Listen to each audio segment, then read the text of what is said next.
Hi everybody, I'm so sorry I haven't been making new videos. Anyway, I'm back and I'll try to be more consistent. Today's video is all about selling on eBay, my tips and tricks, because I've been selling on eBay for over 5 years and I've never unsold anything.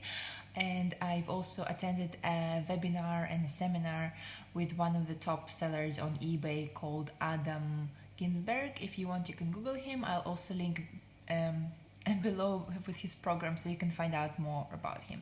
Anyway, so I will start with my tips and tricks. First, eBay, it's all about pictures and keywords, or keywords and pictures.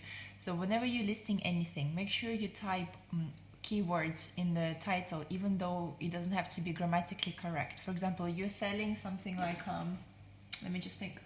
You're selling sunglasses, for example. So you need to put sunglasses, then you definitely need to put colors. So you put like blue, black, gold, plastic, acrylic, because this is what the frame is from. And then of course you put a brand like Ray-Ban or whatever it is. And you can also put a model, for example, if it's like aviators or something classic that people recognize, also put that keyword. If you are selling clothing, definitely put size in the keyword as well, because if somebody is looking for a Topshop dress, size small, they will type that in. So for example, again, if you're selling a Topshop dress size small, put small as a whole word and also put an S.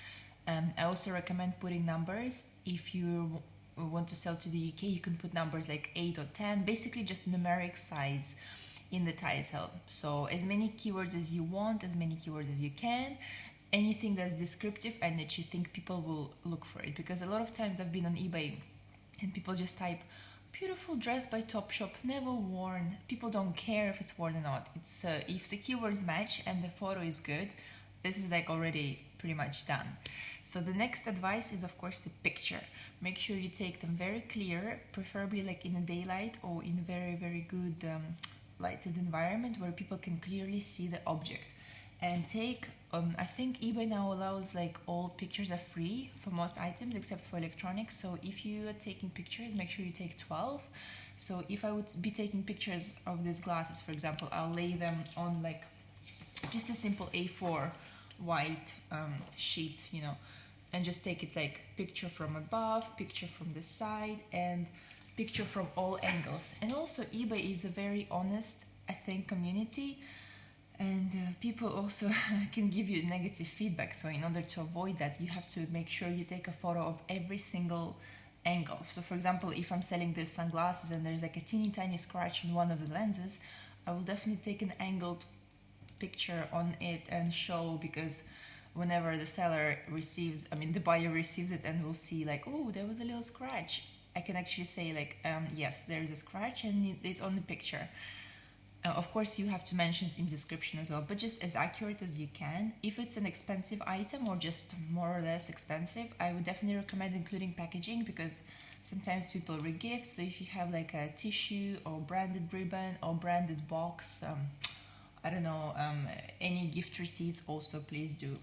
If you're selling something very branded and something very expensive, like, I don't know, Louis Vuitton or something that's can be faked, because that's one of the issues on eBay, make sure you definitely say where you bought it from in the description, like, hey, I got this Prada bag in, I don't know, in Selfridges in London, and this is how much I paid for it. And definitely if you're selling very branded goods, make sure you photograph that code inside the bag or shoes or whatever that shows it's authentic, because people don't want to buy fake stuff, and you need to make sure you show them that your product is authentic. Then once you uploaded all the photos, also you can do like zoomed photos. For example, if you want to show like the detail of the attachment of the handle thing, just take the zoomed photo, and maybe also take it on yourself, because sometimes what I find that people like seeing products, especially if it's fashion, on the people. So if you, for example, can Google the picture of a certain dress from Topshop you're selling on a model or from the website, you can also put that. I mean, I don't know how if it's really allowed, but I always try to Google a picture of the item on the model, so then people can see actually the fit and the cut. Then we go into description of selling your product. So make sure you use bold fonts in some points of your description. So for example, I would start with just a description of the item. Let's say like, well, a blue and gold and black printed sunglasses in bold. Then I will write whatever description, like, oh, I bought this there and why I'm selling, and make it personal. Because if you say like, oh, like, I love this dress, it was great, I wore it only once to my friend's wedding, and as a girl I can't wear the dress, I can't wear the same dress twice, people will relate to you more, and they will just understand like, oh cool, she's just getting rid of it because she, well, doesn't want to wear the same dress twice. But you can also be honest, say like, you put on weight, you lost weight, you had a baby, you're just doing a spring clean, that's always a good term, or you're moving house, just be honest and try to be just genuine again, because nobody wants to see description made from a robot. Even if item is very good, I think that nice description gives extra points. And definitely put in your description any faults, any even tiny pulls of strings, or any details you have to put, because people will get really, really picky.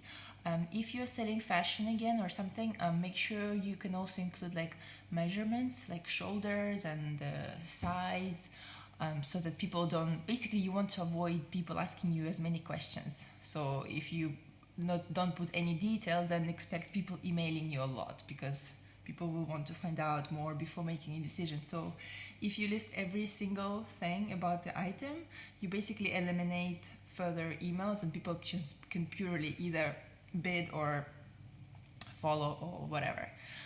Then also in the bottom of the description, I would usually put a price for shipping, and definitely include international shipping. I know some people are afraid of it, but there's nothing to be afraid of. I mean, post these days is really, really good. So put like UK shipping, international shipping, and that's it. And also put something friendly in the end, like, oh, thank you very much for looking, check out my other items, and good luck with your bidding, and if you have any questions, let me know. Also, I would recommend definitely doing a listing for 3 to 5 days, because 1 day is too soon, and 7 days sometimes it drags on, and people who initially were interested in the product, they will basically lose interest.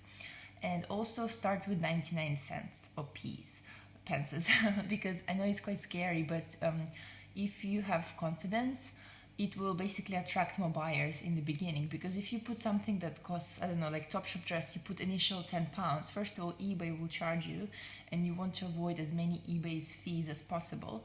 So by putting 99, you're already, like, for example, attracting 50 girls who will like this item and follow it. And then, I mean, usually in my experience, if the photos are very good, if the piece you're selling is decent or whatever, and of course you have to have in mind how much you are willing to sell it for, but don't get too picky. And if you're literally just doing it to clear out, any money would be great. And yeah, I'm trying to think of other tips. For example, you can include also videos of certain things, like if you see a certain dress or ad or celebrity, you can put a link to YouTube or anything like that. You can always like embed the videos, they also have that option. And yeah, and I hope that was helpful a little bit. Let me know if you found that helpful, and ask me any more questions, because maybe I will do a part 2. And yeah, thank you so much for watching. Bye!